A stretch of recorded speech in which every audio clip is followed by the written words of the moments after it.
अच्छा, तो आज हम डिस्कस करेंगे SK21 वॉल्यूम 2 के एरेटा के जितने भी MCQs हैं जो कि एरेटा में करेक्ट किए गए हैं। तो चंद ही फ्यू MCQs है, तो उनके लिए मैं एक वीडियो बना रहा हूँ कि इससे हमारी प्लेलिस्ट कंप्लीट हो जाए। तो ये सारे एरेटा में जो करेक्ट हुए हैं वो हम आज इसमें डिस्कस करेंगे। A patient with COPD presents with acute exacerbation. ABG shows pH 4.5, PCO2 22 and HCO 322. After nebulization with ipratropium and salbutamol, he started on 18 to 22% oxygen. What is the target to achieve?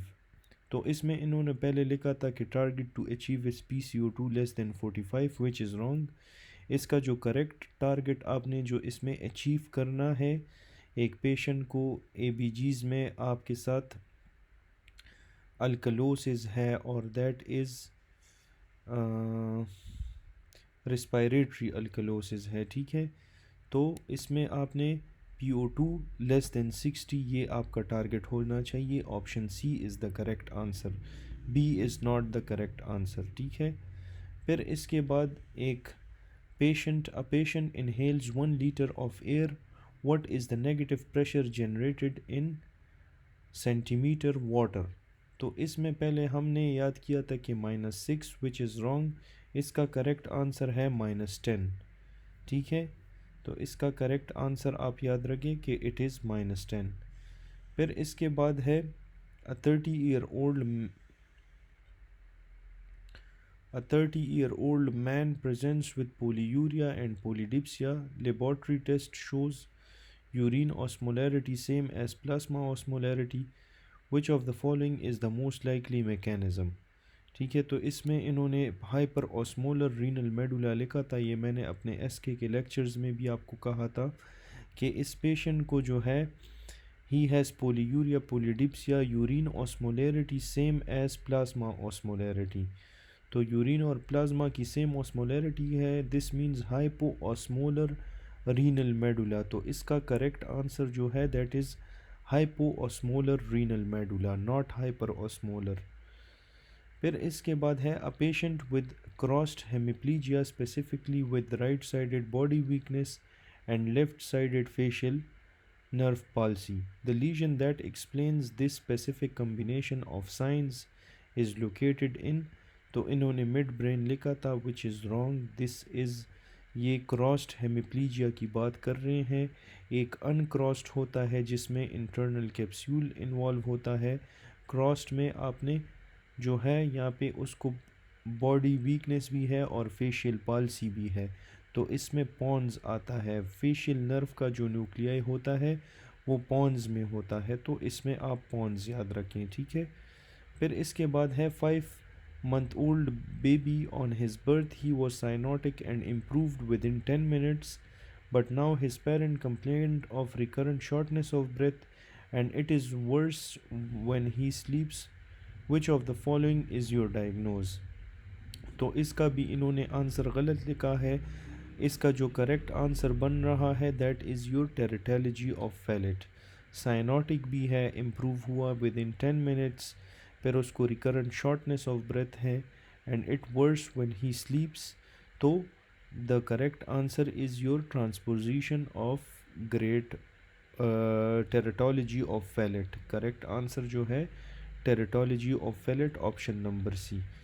फिर इसके बाद है an elderly male with severe atherosclerosis develops acute abdominal pain on laparotomy a small intestine appear dark in colour and the superior mesenteric artery is sclerotic. What is the most likely pathological type of small intestine?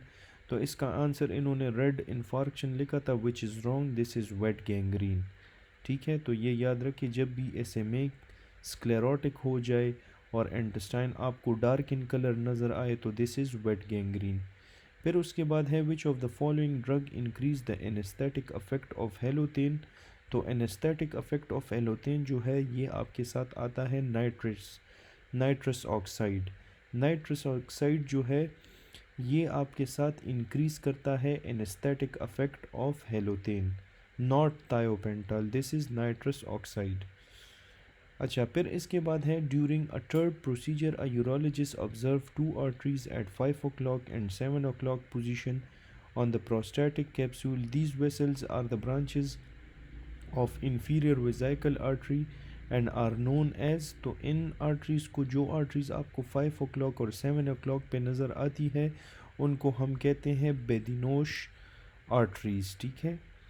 फिर इसके बाद 17-year-old footballer has knee laceration, wound closed with sutures. 2 weeks later, wound healing is delayed. Which factor is likely responsible? 17-year-old footballer है, knee laceration है, wound closed with sutures. 2 weeks later, wound healing is delayed. तो यह wound healing जब delay होगी, इसका cause है infection, not vitamin C deficiency. It is infection, due to infection.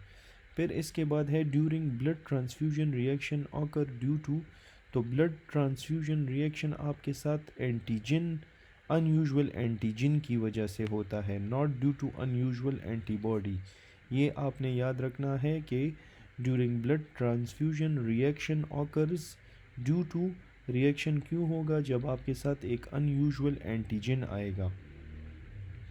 फिर है 76-year-old patient with nasal furunculosis and eye involvement, through which vein can infection spread to the orbit। तो ये orbit के through the ऑफ्थेल्मिक when आती है, ठीक है। ये मैंने आपको SK21 वॉल्यूम 2 के लेक्चर्स में भी बताया था कि furunculosis on the tip of the nose spread to the orbit via the ophthalmic vein, superior ophthalmic vein. Stab wound 3 cm deep to the right side of the umbilicus. Initially, patient vitals are normal. After 2 hours, patient become hypotensive. Source of bleed क्या होगा, तो इसमें आपका source of bleed IVC नहीं है, that is your superior mesenteric artery, option number C। जब भी एक पेशेंट को 3 सेंटीमीटर कोई वाउंड हुआ है, 3 centimetre deep to the right side पे है, और इनिशियली वाइटल नॉर्मल है, लेकिन कुछ देर बाद वो हाइपोटेंसिव हो गया, तो that is due to injury to the superior mesenteric artery. फिर है a patient complains of impaired ability to detect deep pressure and vibration. तो जब भी आपको वाइब्रेशन की बात आ जाए, तो उसमें हाई फ्रीक्वेंसी वाइब्रेशन के लिए पेसिलियन कॉर्पसल इन्वॉल्व होता है। लो फ्रीक्वेंसी वाइब्रेशन की बात आ जाए, तो उसमें आपने मीजनर्स कॉर्पसल लिखना है। इन्होंने मार्कल डिस्क लिखा है, ये गलत है। This is deep pressure and vibration. तो वाइब्रेशन के लिए the most important is your Pacinian corpuscle. 50-year-old male with dysphagia is diagnosed with esophageal squamous cell carcinoma. Which virus is most strongly associated? तो dysphagia है, oesophageal squamous cell carcinoma है, इसके लिए जो सबसे इम्पॉर्टेंट वायरस है, that is your human papilloma virus. This is not your Epstein Barr virus, ये human papilloma virus है। फिर उसके बाद है 38-year-old multiparous woman presents with pelvic heaviness, urinary incontinence and a bulge at the vaginal introitus. On examination, uterus is prolapsed, descending into the vagina, and cervix feels soft, mobile, and descends on the valsalva. Vaginal walls are lax. The gynecologist explains that supporting ligament of uterus have weakened, leading to prolapse. Which ligament primarily maintains the anterior posterior support of the uterus and prevents the uterine prolapse? तो कौन सा आपके साथ ligament है जो anterior posterior support देता है uterus को और यूट्राइन प्रोलैप्स को प्रिवेंट करता है? That is your uterosacral ligament, ठीक है, that is your uterosacral ligament, ये आपने याद रखना है। फिर है viruses can cause tumour through mutation in, तो वायरस म्यूटेशन कॉज करवाता है इन ऑन्कोजीन। ये ऑन्कोजीन जो है फिर प्रोटो ऑन्कोजीन को एक्टिवेट करता है, ठीक है। इस काइंड ऑफ का कॉन्सेप्ट है कि वायरस आपके साथ कॉज करते हैं ट्यूमर। सबसे पहले ये आपके साथ क्या करते हैं, ऑन्कोजीन में म्यूटेशन करते हैं, ठीक है। तो ऑन्कोजीन में अगर ये म्यूटेशन करेंगे, ऑन्कोजीन का नॉर्मली काम क्या है कि ये आपके साथ ट्यूमर को होने नहीं देता, ठीक है। लेकिन अगर इसमें म्यूटेशन हो जाए तो ट्यूमर आपके साथ उसकी ग्रोथ होगी and it will cause a tumour, it will cause a cancer, ठीक है। तो इसका करेक्ट आंसर आपके साथ है ऑन्कोजीन, नॉट प्रोटो ऑन्कोजीन। फिर है seven, a patient of sciatic nerve injury is having difficulty from sitting to standing position, what muscle will be likely injured. तो एक पेशेंट को जो है नर्व इंजरी है और he is having difficulty from sitting to standing position, तो इसका जो करेक्ट आंसर है that is your hamstring muscles, ठीक है।